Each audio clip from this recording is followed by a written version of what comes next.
नमस्ते. आज मी अशी रेसिपी बनवते डुबुक वडी. त्या रेसिपीचं नाव आहे म्हणजे डुबुक वडी. डुबुक म्हणजे डुबून. डुबून म्हणजे काय माहितीये का, आता आपण विहिरीमध्ये आंघोळ करतो ना, तर पहिला उडी मारल्याबरोबर खाली जातो आणि तर नंतर वर येतो बघ आपणच वर येतो ना. मग तशी ती डुबुक वडी आहे. म्हणजे ती खाली जाणार वरती आहे ना. ते आपणच वरती येणार. अरे वा. आता हे आपलं सर्व साहित्य घेतलेलं आहे ना, हे सर्व आपल्याला भाजायचं आहे. आता हे पहिले आहे ना शेंगदाणे टाकते. हे शेंगदाणे मी 2 चमचे घेतलेले आहेत, कच्चे शेंगदाणे. तव्यात थोडा तेल टाकलाय 1 चमचा. आता भाजायचं आहे आपलं सगळं एकत्रच, पण कसं माहितीये थोडं थोडं जे पहिलं जास्त भाजायला लागतो ना ते पहिलं टाकायचं. आता शेंगदाणे बघा लाल झाले. आता त्याच्यामध्ये आलं टाकते. 1 इंच आला घ्यायचा आहे आणि त्याच्यामध्ये 7-8 पाकल्या लसूणचे घेतले, सोडून घेतले.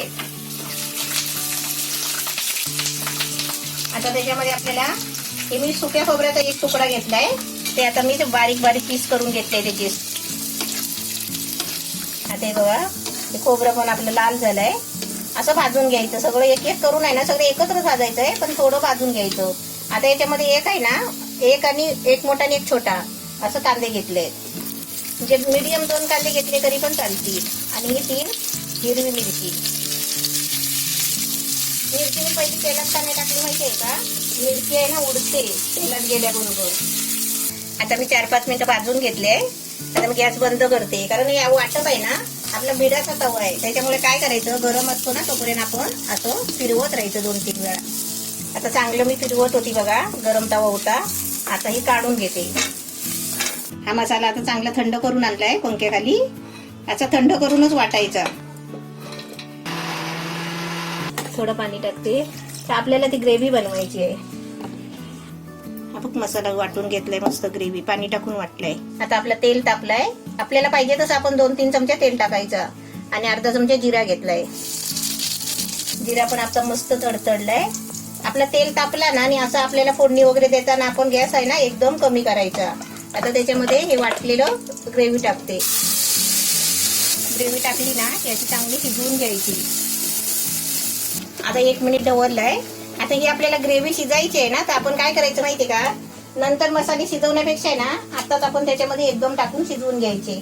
आणि याच्यामध्ये आहे ना लाल मिरची पावडर घेतली आहे 1 चमचा आहे, हळद आहे अर्धा चमचा आहे, धना पावडर आहे अर्धा चमचा आहे. आता ही सगळी आहे ना आपण चांगली आता शिजवून घ्यायची आहे. पाहिजे तर आपण थोडं पाणी बी टाकू शकतो, पण अजून थोडी ग्रेव्ही ओली आहे ना, म्हणून आपल्याला अशीच जरा फिरवून घ्यायचं आहे. ग्रेव्हीमध्ये पाणी न टाकता मसाले टाकून अशी 2 मिनिटं चांगली ती फिरवून घेतली बघा. आता त्याच्यामध्ये आहे ना जो आपला मसाल्याचा भांडा होता ना मिक्सरचा, त्याच्यामध्ये मी पाणी टाकून आहे ना तेच आपल्याला पाणी याच्यात ओतायचं आहे पहिलं. आता याच्यामध्ये मी 2 चमचे दही घेतलाय, ते टाकते. आता चांगली बघा भाजी 1 मिनिट ढवळून घेतली. 1 मिनिट ढवळली. आता थोडी आहे ना ग्रेव्ही मी शिजायला देते आणि थोडा बारीक गॅस करून आहे ना मी थोडंसं झाकण ठेवते 2 मिनिटासाठी. आपली 2 मिनिटं झाली आहे आणि एकदम बारीक गॅस करून ठेवलाय बघा. आणि आपली ग्रेव्ही पण मस्त शिजली आहे. एकदम त्याला तरी सुटली आहे ग्रेव्हीला. आता हे आपल्याला ग्रेव्ही मध्ये ना पाणी ओतायला एक गरम पाणी केलंय. हे गरम पाणी ओतायचं आहे. आता जेवढे आपल्याला पाहिजे ना तेवढी आपल्याला बनवायची. आपल्याला रस्सा किती पाहिजे पातळ तेवढा. आता आपण याच्यामध्ये आहे ना चवीपुरतं मीठ टाकायचं. आता याला उकळी आली ना की उकळी आल्यावर आपण त्याच्यावरती बारीक गॅस करून झाकण मारून ठेवायचं आहे, पण पहिली उकळी यायला द्यायची. आता आपल्याला तिकडे रश्याला उकळी येते तोपर्यंत आपण आहे ना वडीची तयारी करूया. 1 वाटी बेसन घेतलंय बघा, पाव चमचा मिरची पावडर, पाव चमचा गरम मसाला, पाव चमचा हळद आणि पाव चमचा ओवा.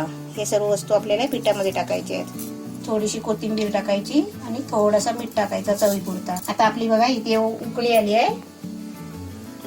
एकदम मस्त छान उकळी आलेली आहे. आता एकदम बारीक गॅस करून आहे ना त्याच्यावर झाकण मारते. एकदम बारीक गॅस केलेला आहे.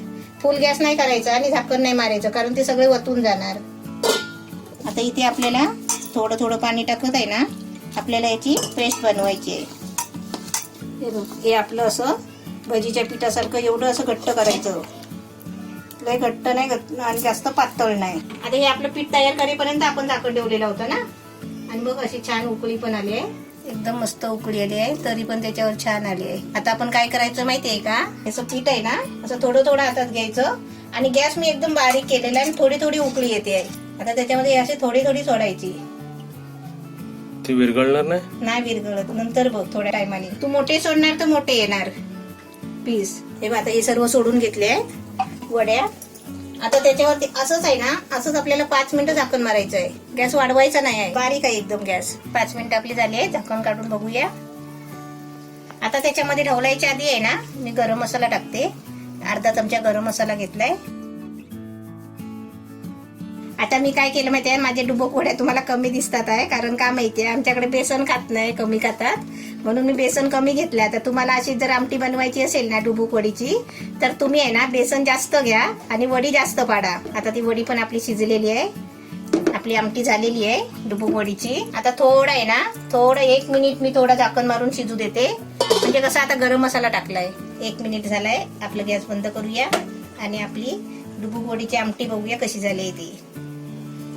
एकदम मस्त छान झाले, उकळी आली आहे.